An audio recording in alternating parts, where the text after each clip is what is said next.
दोस्तों, जब हमारा मस्तिष्क अच्छे तरीके से काम करता है तो ही हम अच्छा सोच पाते हैं और जीवन में अच्छे अच्छे बदलाव भी ला पाते हैं।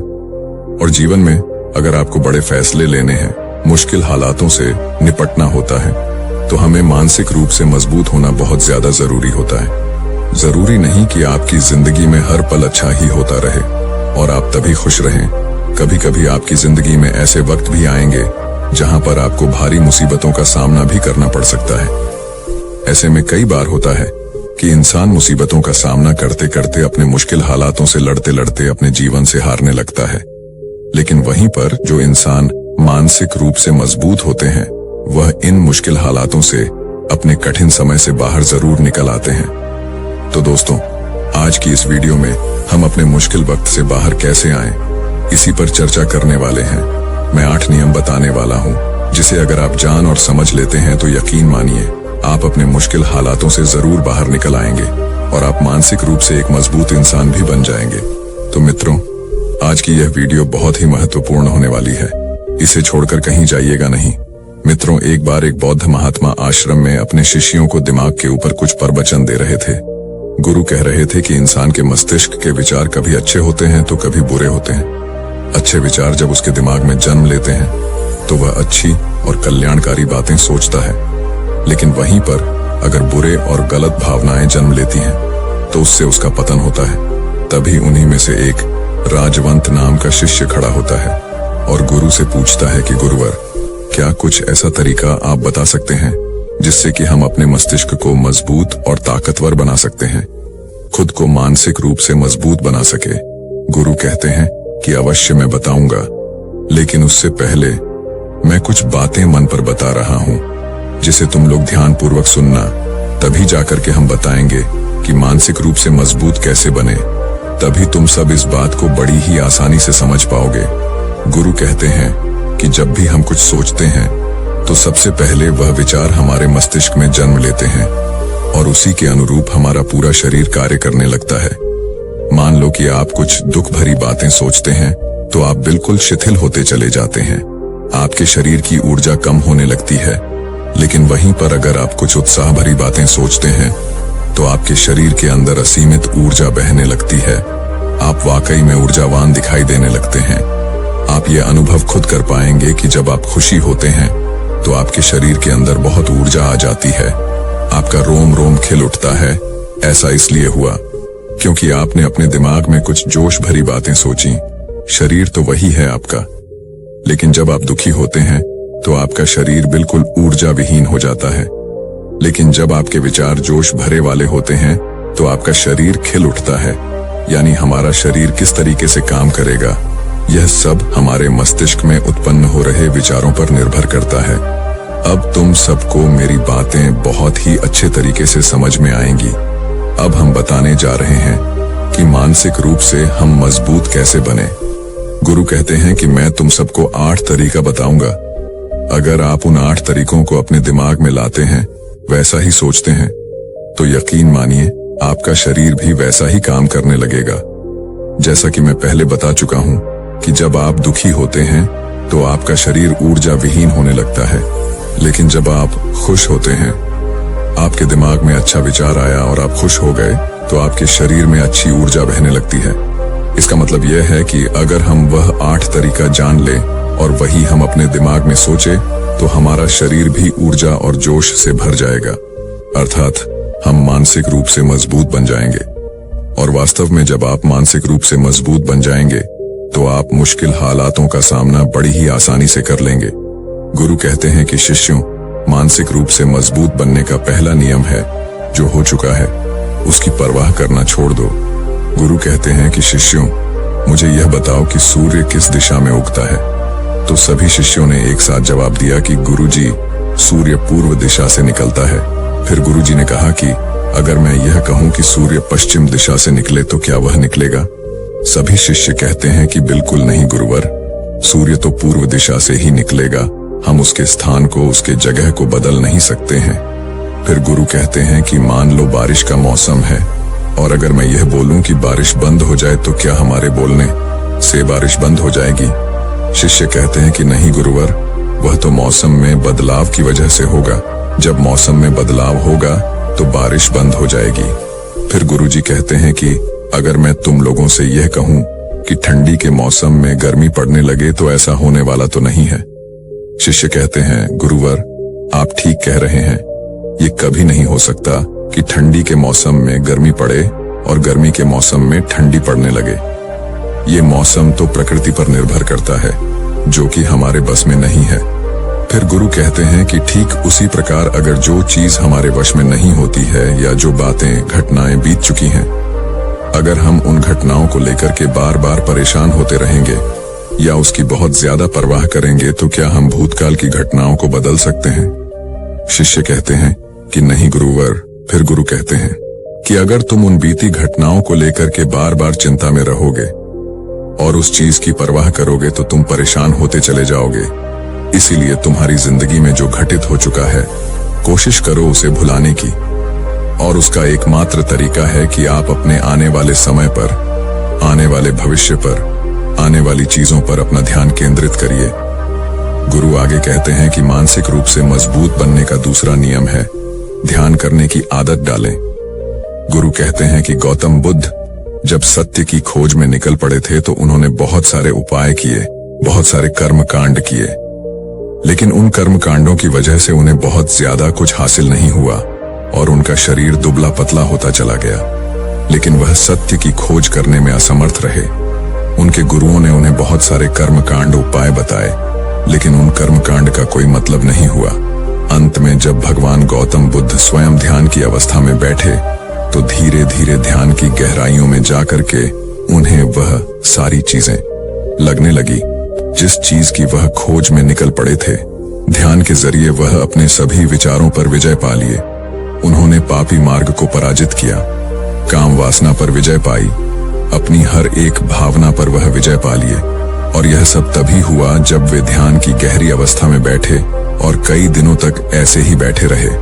ध्यान करने से हमारा मन और मस्तिष्क बहुत ही शांत हो जाता है, जिसे कि अगर हम किसी वस्तु पर या किसी के बारे में या किसी चीज के बारे में जब विचार करते हैं तो हमारा पूरा ध्यान उसी पर केंद्रित रहता है।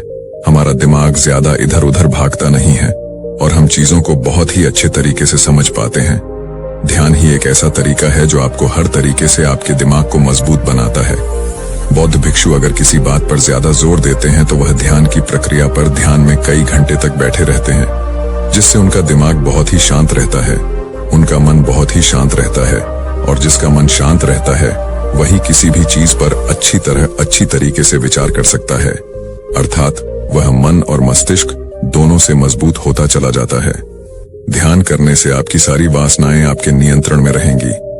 आप अपनी इच्छा अनुसार अपनी वासना को अपने वश में किए रहेंगे। गुरु आगे कहते हैं कि मानसिक रूप से मजबूत बनने का तीसरा नियम है बहुत ज्यादा किसी से उम्मीद मत रखना। गुरु ने कहा कि तुम सब अपनी मर्जी से जन्म लिए हो, अपनी मर्जी से ही गर्भ का चुनाव किए हो, लेकिन इंसान जन्म लेने के बाद वह यह सब भूल जाता है कि उसे क्या करना था क्या नहीं, वह किस लिए जन्म लिया था, और जन्म लेने के बाद वह तमाम तरह की वासनाओं से ग्रसित हो जाता है। इस संसार की मोह माया में वह बहुत ज्यादा परेशान हो जाता है। वह खुद को जान ही नहीं पाता, वह खुद को भूल जाता है, और यही वजह रहती है कि वह तरह तरह के लोगों से अपनी बहुत ज्यादा उम्मीदें लगा बैठता है। उम्मीदें दुख का कारण बनती हैं। जिस भी व्यक्ति वस्तु से आपकी उम्मीदें ज्यादा बढ़ जाएंगी, आने वाले समय में सबसे ज्यादा दुख आपको उसी से मिलने वाला है, क्योंकि उम्मीद पर होती है। दुख भी वहीं पर होता है, क्योंकि आप किसी से बहुत ज्यादा उम्मीद लगा लिए और वह व्यक्ति आपकी उम्मीदों पर खरा नहीं उतरा, तो सबसे ज्यादा दुख आपको उसी से होने वाला है, क्योंकि जब उम्मीद टूटती है तो दुख बहुत ज्यादा होता है। इसलिए इस संसारिक, इस भौतिक जीवन में बहुत ज्यादा उम्मीद और बहुत ज्यादा मोह किसी भी व्यक्ति से मत करना। तभी एक शिष्य उठ खड़ा होता है और कहता है कि हे गुरुवर, हम बिना उम्मीद से, बिना आशा से कैसे जी सकते हैं? हम सबके मन में रहता है कि मुझे यह चीज करनी है, मुझे वह चीज करनी है, मुझे जीवन में ऊंचाइयों को हासिल करना है। बिना उम्मीद के तो हम लोग जीवन में आगे बढ़ ही नहीं सकते। गुरु ने कहा कि कुछ पाने की लालसा, कुछ बड़ा बनने की लालसा जीवन में जरूर आपको ऊंचाइयों तक ले जाएगी। कुछ बड़ा बनने के लिए लालसा खुद से होती है, ना कि किसी व्यक्ति वस्तु विशेष से। मैं यहाँ पर लोगों के बारे में बात कर रहा हूँ कि अगर तुम यह सोचो कि मेरा दोस्त मेरे साथ हमेशा खड़ा रहेगा या मेरे लिए मेरे साथ हमेशा खड़ा रहेगा, या आप जो सोचे वह सामने वाला इंसान आपके लिए वैसा करे, तो यह सभी चीजें बहुत ज्यादा उम्मीद और मोह को बढ़ावा देती हैं। बहुत ज्यादा उम्मीद किसी से मत रखना। खुद से उम्मीद रखोगे तो दुख बहुत ज्यादा नहीं होगा, लेकिन अगर दूसरों से उम्मीद रखोगे और वह उम्मीद पूरी नहीं हुई तो दुख बहुत ज्यादा होगा। कई बार होता है कि माता पिता जो अपने जीवन में हासिल नहीं कर पाए, वह चाहते हैं कि वह चीज उनके बच्चे हासिल करें। वह सारा भार अपने बच्चों पर लाद देते हैं। बच्चे उनके हिसाब से चले व उनकी उम्मीदों को पूरा करें। उन्होंने ने जो अपने जीवन में हासिल नहीं कर पाया, वह काम अब उनके बच्चे करें। और लगभग इस समय तो सभी के माता पिता यही कह रहे हैं। बहुत कम लोग होते हैं जो अपने बच्चों को आजाद रखते हैं। मेरी सभी से गुजारिश है कि अपनी उम्मीदों का पहाड़ अपने बच्चों पर ना थोपे। गुरु कहते हैं कि मानसिक रूप से मजबूत होने का चौथा नियम है कि पहली बार में ही किसी काम में फेल होने से डरो मत। गुरु आगे कहते हैं कि शिष्यों, अगर डर तुम पर हावी हो जाएगा तो तुम अवश्य असफल हो जाओगे। अपनी जिंदगी में वह इंसान सबसे ज्यादा असफल होता है जिसे अपने लक्ष्य को पाने का डर रहता है। अगर डर तुम्हारी जिंदगी में बढ़ गया तो तुम्हें वह असफलता की तरफ जरूर ले जाएगा, क्योंकि डर तुम्हारे आत्मबल को, तुम्हारे आत्मविश्वास को डगमगा देगा, कमजोर कर देगा। और तुम्हारा आत्मबल, तुम्हारा आत्मविश्वास कमजोर हो जाएगा तो तुम निश्चित ही अपने लक्ष्य को पाने में असमर्थ महसूस करोगे, और यही असमर्थता तुम्हें असफलता की तरफ ले जाएगी। इसलिए जीवन में जब तुम अपने लक्ष्य की प्राप्ति के लिए आगे बढ़ो तो मन में किसी भी चीज की शंका मत रखो कि मैं फेल हो जाऊंगा। अगर यह नहीं हुआ तो यह हो जाएगा। ये सब बातें अपने दिमाग में मत लाओ, क्योंकि यह सभी बातें आपको डर की तरफ ले जाएंगी। और जब डर बढ़ेगा तो तमाम शंका आपके दिमाग में पैदा होगी। आपको घबराहट भी हो सकती है, आपको नींद नहीं आएगी, रात को बेचैन मन होने लगेगा, क्योंकि आपका डर आपको असफलता की तरफ ले जा रहा है। और जब असफलता का विचार आपके दिमाग में आएगा तो आप और ज्यादा डरने लगेंगे। इसलिए जीवन में जब आप लक्ष्य की प्राप्ति के लिए आगे बढ़ जाओ तो मन में कोई शंका मत रखो, सिर्फ और सिर्फ अपने काम करने पर ध्यान दो। जब तुम काम करने पर ध्यान दोगे तो तुम कभी डरोगे नहीं, क्योंकि तुम अपने लक्ष्य की प्राप्ति के लिए काम कर रहे हो, उसके लिए जुट गए हो, तो तुम्हारा डर खत्म हो जाएगा। और जब डर खत्म हो जाएगा तो तुम जरूर सफल हो जाओगे। गुरु आगे कहते हैं कि पांचवा नियम है मानसिक रूप से मजबूत बनना।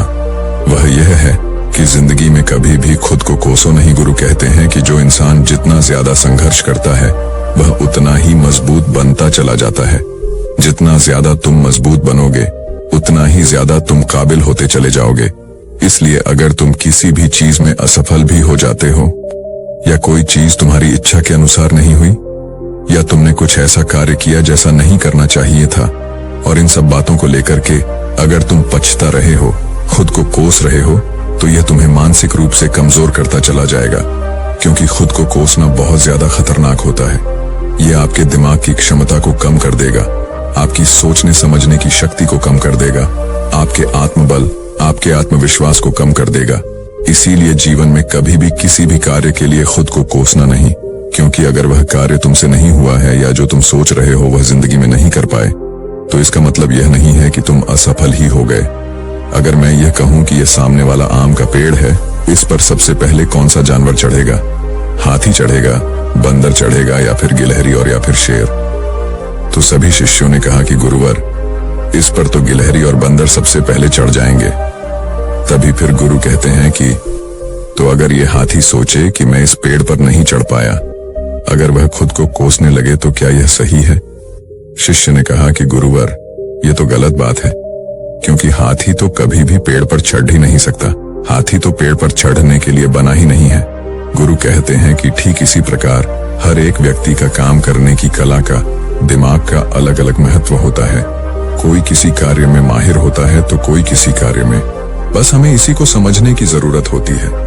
जरूरी नहीं कि दुनिया के लोग जैसा कर रहे हैं तो तुम भी वैसा करो। तुम अपनी प्रतिभा के हिसाब से कार्य को करो। अगर तुम अपनी प्रतिभा के हिसाब से करोगे तो तुम उसमें जरूर सफल होगे।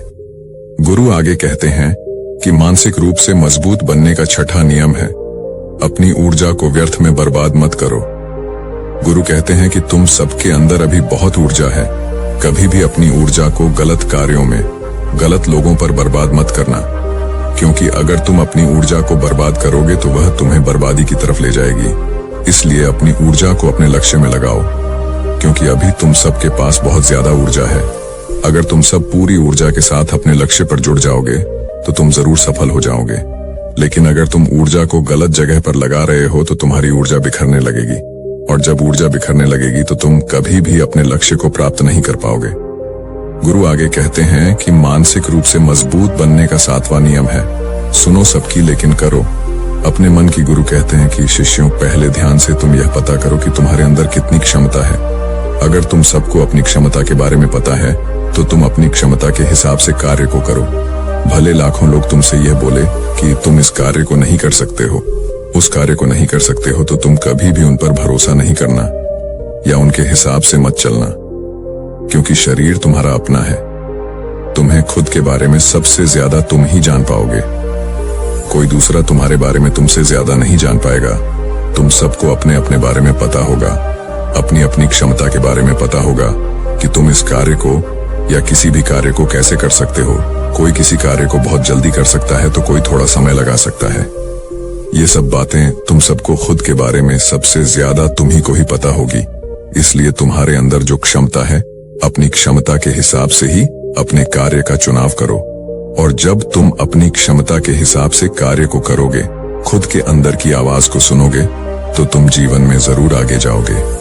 कई बार होता है कि लोग खुद की क्षमता को पहचानता ही नहीं, जैसा दूसरे लोग कह रहे हैं वह वैसा ही करने लगते हैं और अपनी जिंदगी का ढेर सारा समय यूं ही बर्बाद कर देते हैं।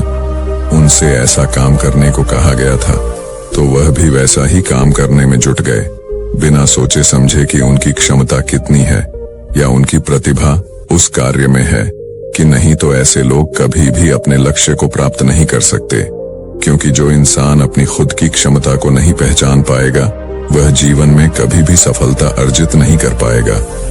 यह शरीर तुम्हारा है, यह दिमाग तुम्हारा है, सोचने से समझने की शक्ति भी तुम्हें ही तय करनी है। तुम्हें पता होना चाहिए कि तुम्हारा शरीर कितना मजबूत है, कितना ताकतवर है और इसमें कितनी क्षमता है। और अगर क्षमता नहीं है तो अपने शरीर की क्षमता को बढ़ाने की कोशिश करिए और खुद के अंदर की खुद की भावनाओं को सुनने का प्रयास करिए और अपनी क्षमता के हिसाब से आगे बढ़िए। फिर गुरु आगे कहते हैं कि मानसिक रूप से मजबूत बनने का 8वां नियम है, बोलना कम करो और अपने कार्य पर ध्यान दो। गुरु आगे कहते हैं कि जो इंसान बहुत ज्यादा बोलता है वह अपनी ऊर्जा को यूं ही नष्ट करता रहता है, क्योंकि जो बोलता ज्यादा है वह सोचता कम है, क्योंकि उसने अपनी सारी की सारी ऊर्जा बोलने में खपत कर दी तो वह सोचेगा क्या उसे सोचने का समय ही नहीं मिल पाया। लेकिन जो इंसान कम बोलता है उसे सोचने का समय ज्यादा मिल जाता है। और जब तुम किसी बात पर या किसी तत्व पर ज्यादा विचार करोगे तो जाहिर सी बात है कि तुम्हारे दिमाग में तमाम विचार आएंगे और वह विचार ही तुम्हें सफलता की तरफ ले जाएंगे। गुरु कहते हैं कि शिष्यों, अगर मैं तुमसे कुछ सवाल पूछता हूं तो सबसे पहले तुम सोचते हो, तुरंत बोल तो नहीं देते।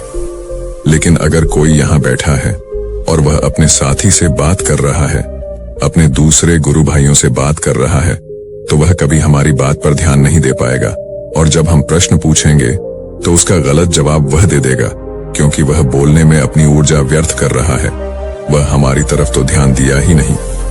लेकिन जो शिष्य शांत है, हमारी बात को ध्यान से सुन रहा है, तो वह सोच विचार करके पूर्ण तरीके से उत्तर देगा और उसके उत्तर भी सही होंगे। इसलिए शिष्यों, कम बोलने का अभ्यास करो। जब तुम कम बोलने का अभ्यास करोगे तो तुम किसी भी बात पर, किसी भी तथ्य पर ज्यादा विचार कर पाओगे। तो जाहिर सी बात है कि समस्या का समाधान जरूर निकल कर आएगा। और कम बोलने से तुम्हारी ऊर्जा की भी बचत होगी। उस ऊर्जा को सोचने में लगाओ। गुरु कहते हैं कि शिष्यों, यह थे मानसिक रूप से मजबूत बनने के 8 नियम। अगर तुम सब यकीन के साथ इन 8 नियमों का पालन अपनी जिंदगी में करते हो तो तुम मानसिक रूप से अवश्य मजबूत बनोगे। फिर कोई परेशानी, कोई भी रुकावट तुम्हारी जिंदगी में नहीं आने वाली है। कोई समस्या भी आएगी तो तुम उसका डटकर सामना भी कर पाओगे। सभी शिष्य गुरु की बात को सुन करके उनका कोटि कोटि नमन करते हैं और वे लोग समझ जाते हैं